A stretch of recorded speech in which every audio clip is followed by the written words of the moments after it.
Beekumsi kun beekumsa Waaqayyooti. Beekumsi nu haasaa jirru waa'ee beekumsa biyya lafaa miti. Qulqulluun Phaawulos dubbateera.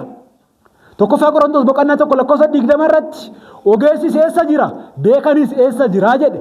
Ogummaa biyya lafa kanaa Waaqayyoon gowwummaa taasiseera mitiiree jechuun dubbata. Waa'ee ogummaa biyya lafaa dubbanna yoo taane falaasfonni jirani. Waa'ee ogummaa biyya lafaa dubbanna yoo taane saayintistoonni biyya lafaa jiran. Ogummaan isaanii kun garuu ida'amni isaa Waaqayyoo fuulduratti gowwummaadha jedhee cufa. Ogummaa Waaqayyoo amma keessa hin jiraannetti, sodaa Waaqayyoo amma keessa hin jiraannetti, deemsi Waaqayyoo gammachiisu amma isaanii wajjin raawwatamnetti ogummaan isaanii hundumtaayyuu gatii kan hin qabne akka ta'e dubbata. Beeka kan nama taasisu, ogeessa kan nama taasisu, beekaa Waaqayyoon jaalatu kan nama taasisu dhugumaan gara mana kiristaanatti dhufuudhaan barumsa Waaqayyoo barachuudhaan ogummaa Waaqayyoo irraa argamuudha. Namni Waaqayyoon bifa fakkeenya isaatiin uume ofiisaa dabarsee jireenya kan isaaf kenne isaaf dhalatee akka dhala namaatti guddatee waan hundumaa kan itti agarsiise namni kun nama kabajamaadha. Kabajamaadha. Namni kabaja isaa wallaalee yoo kufaatii keessa galeeyyuu Waaqayyoon ammas nama kana kaasuudhaaf gatii beenyaa dhiigaa kan isaaf kaffale namni kabajamaadha. Namni kabaja isaa beeku irra jiraata.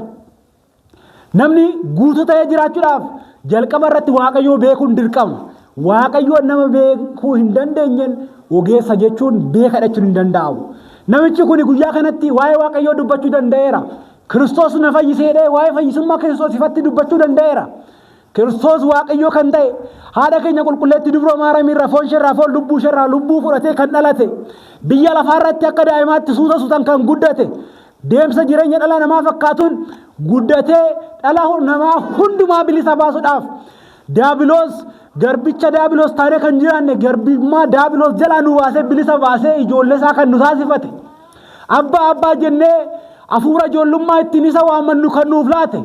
Nu ijoollee isaa taanee jireenya bara baraa akka jiraannuuf biyya lafaa kana qofatti osoo hin taane bara baraaf mootummaa isaa keessa akka jiraannuuf kan nu abdachiise. Abdii kanas amantaan jabeessee kan nu hubachiise. Waaqayyoon kabajamaa waan taaneef haala kanaan nu kabaje. Kanaaf namni jalqaba irratti beekaa jedhamuudhaaf namni jalqaba irratti guutuu ta'uudhaaf jalqaba irratti Waaqayyoo beeku irra jiraata.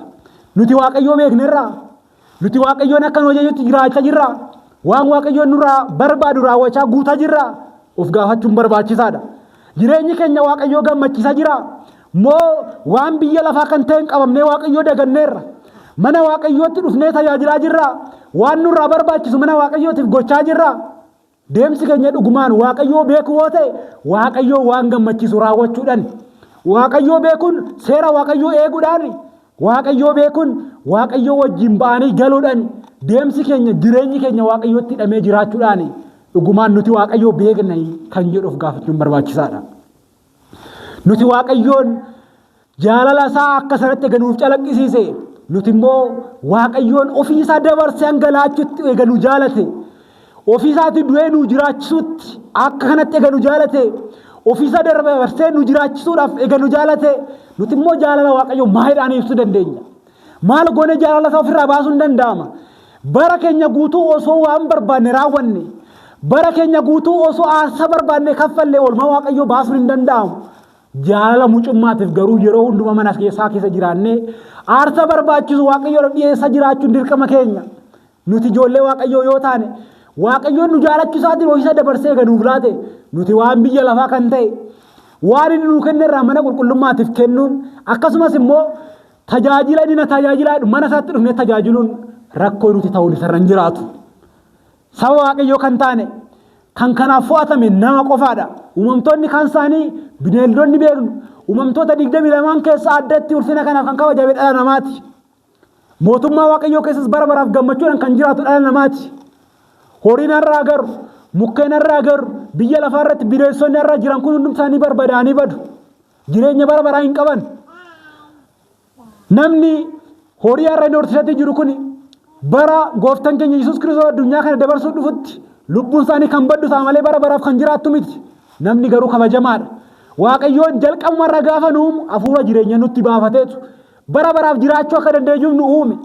Kanaaf namni kuni Waaqayyoon hojii akkasiisaaf raawwate kuni Waaqa akkamii akka inni ta'e hubachuun barbaachisaadha.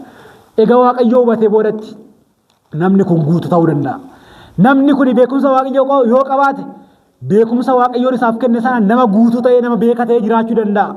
Hafuurummaadhaan kan deddeebi'oo ta'e geggeessummaa waaqayyoo keessa kan jiraatu yoo ta'e waaqayyoon isa beeknee amantiin hin cimnee akka dhaabbannu hunduma keenya yoo gargaaru.